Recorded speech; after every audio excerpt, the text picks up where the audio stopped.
First time मी जी recipe try करणार आहे ती मी कुकरमध्ये बनवणार आहे। ती कशी होती ही तुम्हाला लास्टला समजेल। नमस्कार, जय जिजाऊ, जय शिवराय। मॉर्निंगच्या ब्रेकफास्टमध्ये होते पोहे, मखाणा आणि फ्रूट सॅलड। तुम्ही कितीही ब्रेकफास्ट करा पण तो चहाशिवाय तर अधुराच असतो बरं का।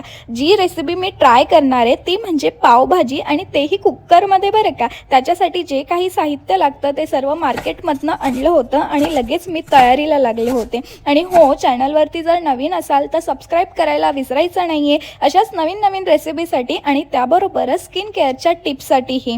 तर सगळ्यात महत्त्वाचं म्हणजे कुकरमध्ये मी पावभाजी करणार होते, तेही खूप सोप्या पद्धतीने। अमूलचं बटर यूज केलं होतं, त्याने अजून टेस्टी पावभाजी होती। आणि याची रेसिपी लागत असेल तर मला कमेंटमध्ये नक्की सांगा। खूप सोपी पद्धत आहे, म्हणजे कोणालाही लगेच येऊन जाईल। खूप टेस्टी पावभाजी झाली होती।